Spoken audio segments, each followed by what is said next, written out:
Di masa Yesus hidup di bumi, masyarakat Yahudi sehari-hari menggunakan bahasa Aram dan beribadah dengan bahasa Ibrani. Lantas, mengapa seluruh kitab Perjanjian Baru justru ditulis dan disebarluaskan dalam bahasa Yunani? Pertanyaan ini membawa kita pada sebuah penelusuran sejarah yang sangat menakjubkan.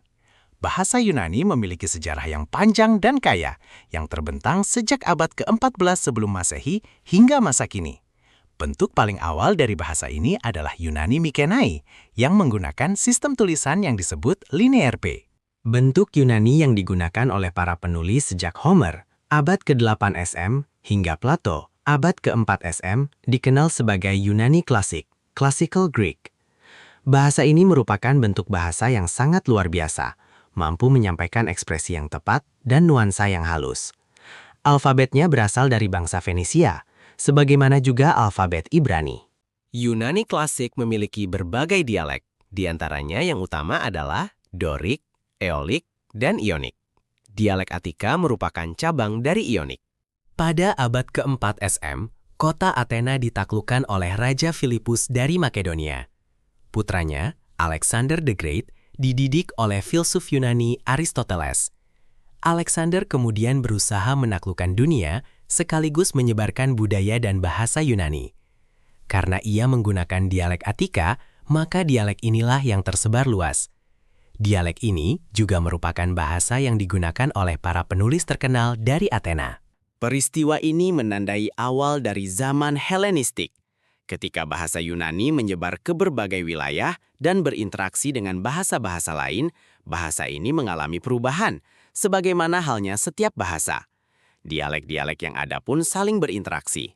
Pada akhirnya, proses adaptasi ini menghasilkan apa yang sekarang dikenal sebagai Yunani Koine, atau secara kurang tepat disebut Yunani Alkitab. Kata koine berarti umum, dari frasa koine dialektos, yang berarti bahasa umum, dan menunjuk pada bentuk bahasa sehari-hari yang digunakan oleh masyarakat biasa. Bahasa ini bukanlah bentuk sastra yang halus, bahkan beberapa penulis pada masa itu dengan sengaja meniru gaya Yunani yang lebih kuno, seperti seseorang pada masa kini yang menulis dalam gaya bahasa Inggris zaman Elizabeth. Karena koine merupakan bentuk yang lebih sederhana dari Yunani klasik, banyak nuansa halus dari Yunani klasik yang hilang. Sebagai contoh, dalam Yunani klasik, kata alos berarti yang lain dari jenis yang sama, sedangkan heteros berarti yang lain dari jenis yang berbeda. Jika seseorang memiliki sebuah apel dan meminta alos, ia akan menerima apel yang lain. Namun, jika ia meminta heteros, ia mungkin akan menerima buah yang berbeda, misalnya jeruk. Akan tetapi, dalam Yunani Koine, kedua kata tersebut sering digunakan secara bergantian. Bahasa Yunani Koine inilah yang digunakan dalam Septuaginta, Perjanjian Baru, tulisan para Bapak Apostolik, Apokrifa Perjanjian Baru, serta karya Josephus, Plutarch, dan dalam batas tertentu, Philo. Periode Koine berlangsung hingga abad ke-4 Masehi, yang ditandai dengan munculnya Bizantium, yang kemudian berganti nama menjadi Konstantinopel, dan akhirnya dikenal sebagai Istanbul. Istilah Yunani Bizantium digunakan untuk menggambarkan bahasa pada masa tersebut hingga tahun 1453, ketika Konstantinopel ditaklukkan oleh Turki Utsmani. Sejak saat itu hingga sekarang, bahasa tersebut dikenal sebagai Yunani modern. Dalam waktu yang cukup lama, Yunani Koine membingungkan para sarjana karena perbedaannya yang cukup signifikan dari Yunani klasik. Sebagian berpendapat bahwa bahasa ini merupakan campuran antara Yunani, Ibrani, dan Aram. Yang lain menganggapnya sebagai bahasa Roh Kudus, seolah-olah Allah menciptakan bahasa khusus untuk Alkitab. Namun, penemuan papirus Yunani di Mesir dalam 100 tahun terakhir menunjukkan bahwa bahasa ini sebenarnya adalah bahasa sehari-hari masyarakat yang digunakan dalam dokumen seperti surat pribadi, surat wasiat, kwitansi, daftar belanja, dan sebagainya. Dari hal ini, terdapat dua pelajaran penting. Seperti yang dikatakan oleh Rasul Paul. Ketika genap waktunya, Allah mengutus anaknya. Galatia 4:4.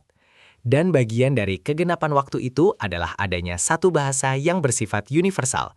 Kemanapun Paulus pergi, ia dapat dimengerti. Namun, ada pelajaran lain yang lebih dekat dengan hati seorang gembala. Allah menggunakan bahasa yang umum untuk menyampaikan Injil. Injil bukan milik kalangan terpelajar saja, bukan hanya milik para sarjana atau rohaniwan, melainkan milik semua orang. Oleh karena itu, menjadi tugas kita untuk mempelajari bahasa yang luar biasa ini, agar kita dapat memberitakan kasih karunia Allah dengan lebih efektif kepada semua orang.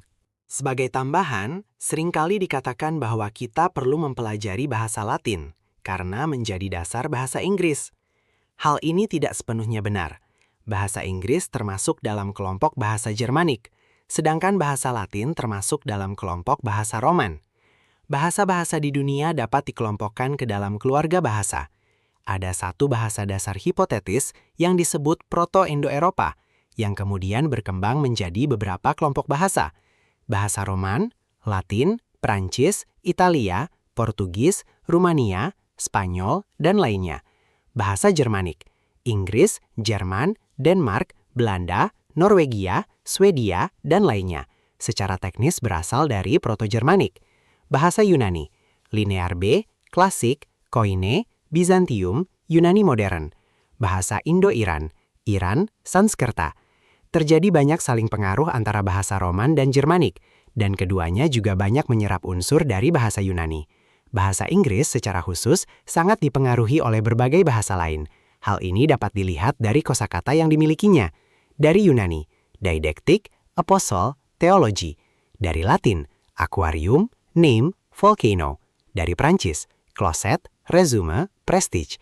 Sebaliknya, bahasa Ibrani dan Aram berasal dari keluarga bahasa yang berbeda, yaitu bahasa Semitik, dan hanya sedikit terjadi saling pengaruh antara bahasa ini dengan bahasa Proto-Indo-Eropa. Hampir setiap kata dalam bahasa Aram akan terdengar asing bagi penutur bahasa Inggris, dan sebaliknya. Lalu mengapa mempelajari bahasa Yunani dan bukan Latin? Saya mempelajari bahasa Latin dan membaca Gallic Wars karya Chaucer. Itu menarik, namun saya mempelajari bahasa Yunani dan membaca Alkitab. Itu mengubah hidup.